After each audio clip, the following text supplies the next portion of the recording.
Good morning, colleagues and everyone who's going to watch this. What an exciting day for us at Sasol. I'm here at the official launch of the Sasol Destoning Plant in Secunda with my colleague Jabu Mahlangu. Jabu, the team have done such a fantastic job.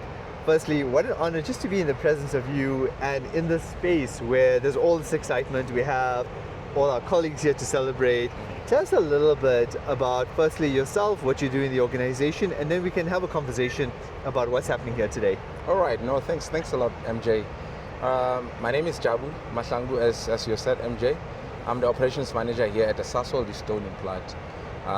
Previously, it was called the Sasol Twist-Dry Export Plant, where we were exporting coal to the markets.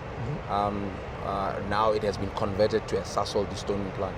The reason behind the Sasol Destoning Plant is the following.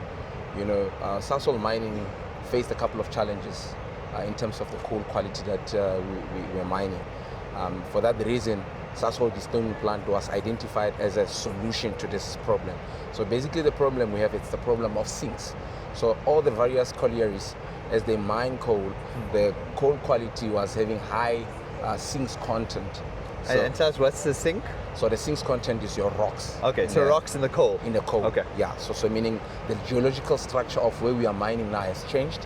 Meaning we are mining in an area where the coal has a lot of rocks. Okay. So now how the coal is being processed in the gasifying process is that you don't remove the rocks. So there was no process to remove those rocks. The coal gets mined, then it gets fed to the factory. Now the solution was we need a system or a technology that can remove the rocks. And then the Sasol Destoning Plant was identified as a solution to that. Meaning converting the twist-dry export plant into the destoning plant. That's excellent. So take us through that journey, right? So the coal is mined, it comes over to sort of like that side there, and then what happens? I see this long conveyor over here, right, behind us. So what happens there? So the coal gets transferred up there, and then tell me the rest of the story. All right. So let's simplify the process. Yeah. So the process is twofold. So you mine the coal underground, it comes in big chunks. So you have two-phase process. You have a liberation process and a separation process. So what you see around there is the coal that is coming from the mine. It gets liberated there. So the liberation process starts with the screening and then we crush. So you crush the coal from a top size of about 150 millimeters. Okay. Then you reduce it to about 38 millimeters or minus 38 millimeters. Give me that in terms of like a size relative to what I can understand. So what size are you talking about the first one? Is it like a bag of cement? Size of a loaf of bread. A loaf of bread. A loaf of bread, for example. Right, yes. lovely. Size of a ruler or loaf of bread, exactly. So then you reduce it now to a size of a tennis ball. Okay. That's basically. So about 2 slices.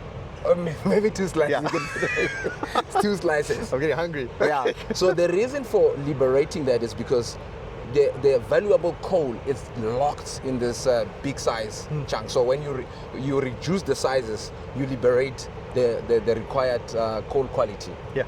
Now then the coal gets stacked. There's what we call the stacking area where you stack the coal. Then you reclaim it into the plant where you're going to separate it now. So now the separation happens in two folds. So you have a medium called magnetite. It gets mixed with water. Then you prepare it at the density of 195.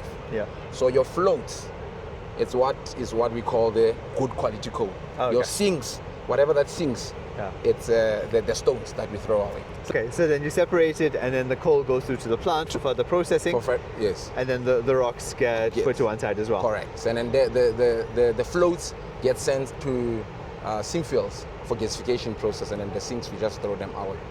Yeah. So a very elegant solution to a challenge that we had. Exactly. And then I believe we're already seeing positive results on it. Definitely. There's a huge benefit in terms of what we have seen. So now our coal gets blended with all the other mines. Remember, like I said earlier on, that we have other collieries that gets supplied to Sasol Sasol coal supply. That's SES. Yeah. So this is where it's our coal terminal, where all the other mines bring their coal there. But then this coal, our good quality coal, gets blended with all the other mines to ensure that what we feed to the factory, it's of low sinks. Low sinks, we are talking about less than 10% sinks. So in the previous years, we had challenges where we were feeding more than 10% sinks. We were Yeah. averaging 15 to 18% sinks. So now with this coal coming in, which comes in at sinks content of about 1%.